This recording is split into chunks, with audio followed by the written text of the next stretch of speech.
할렐루야, 오늘도 좋은 날입니다. 느헤미야 7장에서 9장까지 말씀 묵상입니다.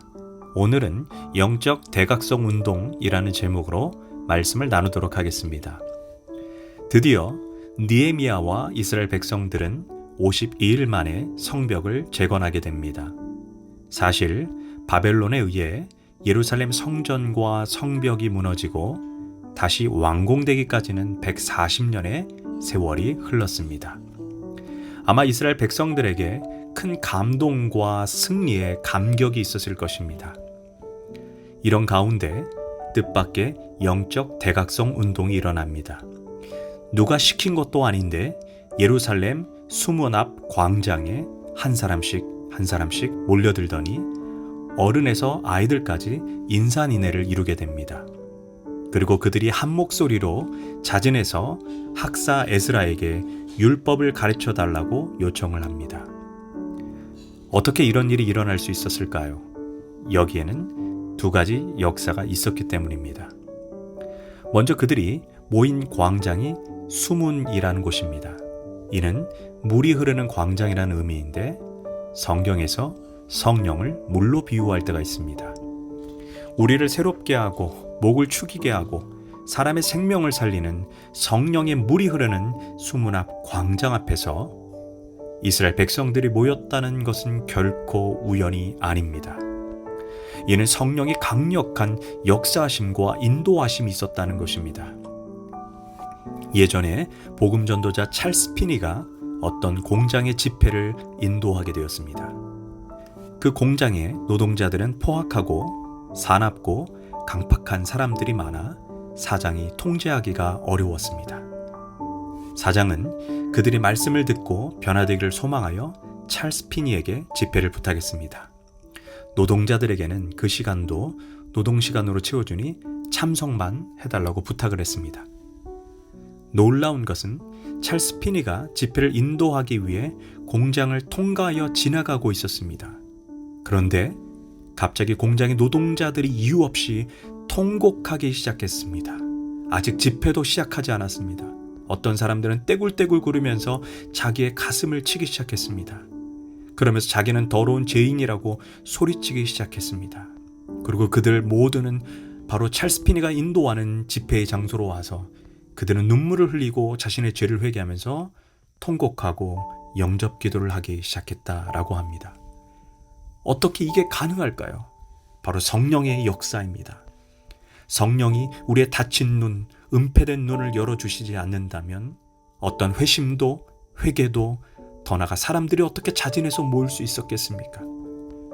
또한 성령의 역사와 더불어 아무리 이스라엘 백성들이 말씀을 사모하고 듣기를 원해도 목회자가 그 꼴을 먹일 준비가 되어 있지 않았다면 영적 대각성 운동은 일어나지 않았을 것입니다. 그러나 놀라운 것은 그때를 위해 학사 에스라가 준비되어 있었습니다. 학사 에스라는 13년 전에 자신의 안정된 삶을 포기하고 페르시아에서 이스라엘로 돌아왔습니다. 성경은 말합니다.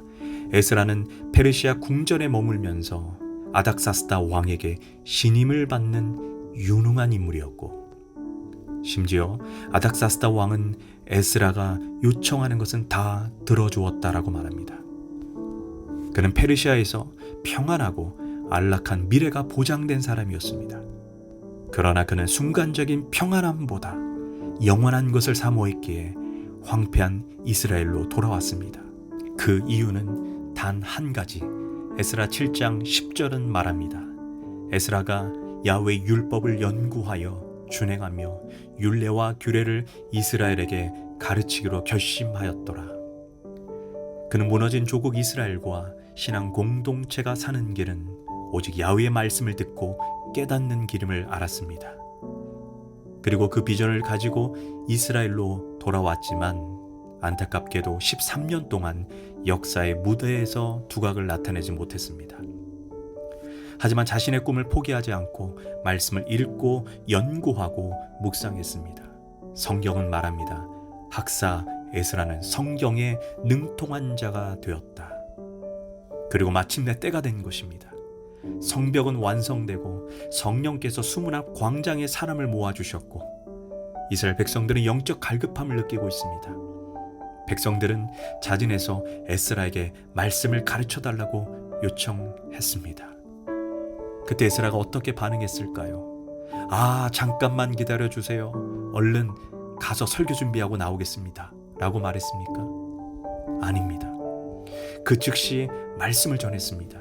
여기서 알 수 있는 것은 복음 증거하는 사람은 항시 준비되어 있어야 하고 때가 되면 내가 준비된 만큼 사용된다는 것입니다.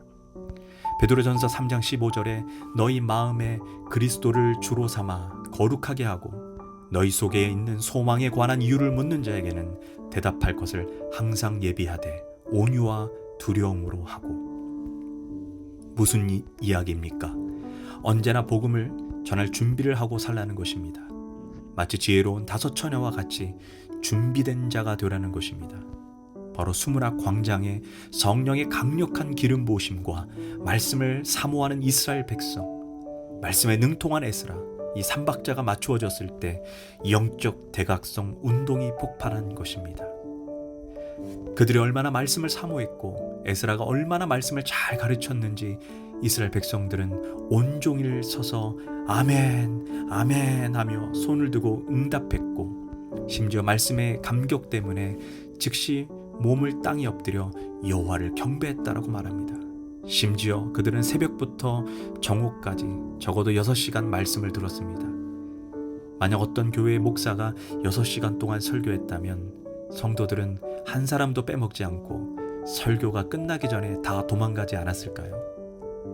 그렇지만 그들은 말씀을 사모함으로 한 주간 동안 내내 수문 앞 광장으로 달려왔다라고 말합니다.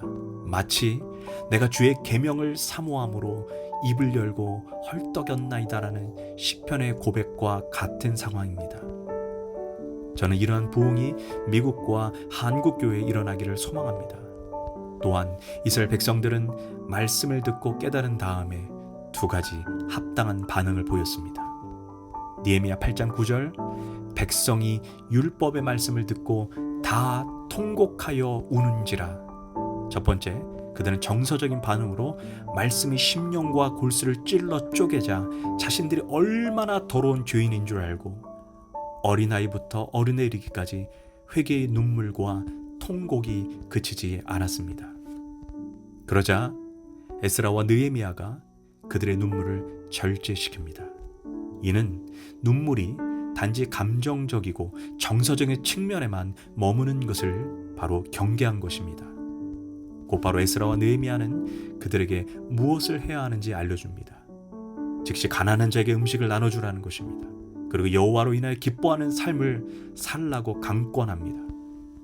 즉 진정한 회개는 지식, 감정, 다짐, 고백에만 머무는 정서적인 변화가 아니라 자신의 의지와 행동, 삶의 변화를 반드시 수반해야 한다는 것입니다.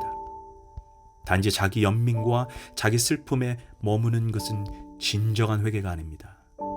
반드시 깨달음은 실천과 행동으로 변화를 이루어야 합니다. 구호가 행동으로, 감동이 실천으로, 다짐이 움직임으로, 믿음이 이웃사랑으로 드러나야 합니다. 하나님께서는 단지 우리가 말씀에 감격할 뿐 아니라 진정한 삶의 변화로 우리를 초대하기를 원하신다는 것입니다. 기도하겠습니다. 하나님, 미국 교회, 한국 교회에 다시 한번 성령의 부흥운동이 일어나게 하시고 성도들의 말씀에 헐떡거리며 사모하게 하소서. 그리고 그때를 위해 수많은 에스라와 느헤미야가 준비되어 일어나게 하소서. 예수님의 이름으로 기도합니다. 아멘.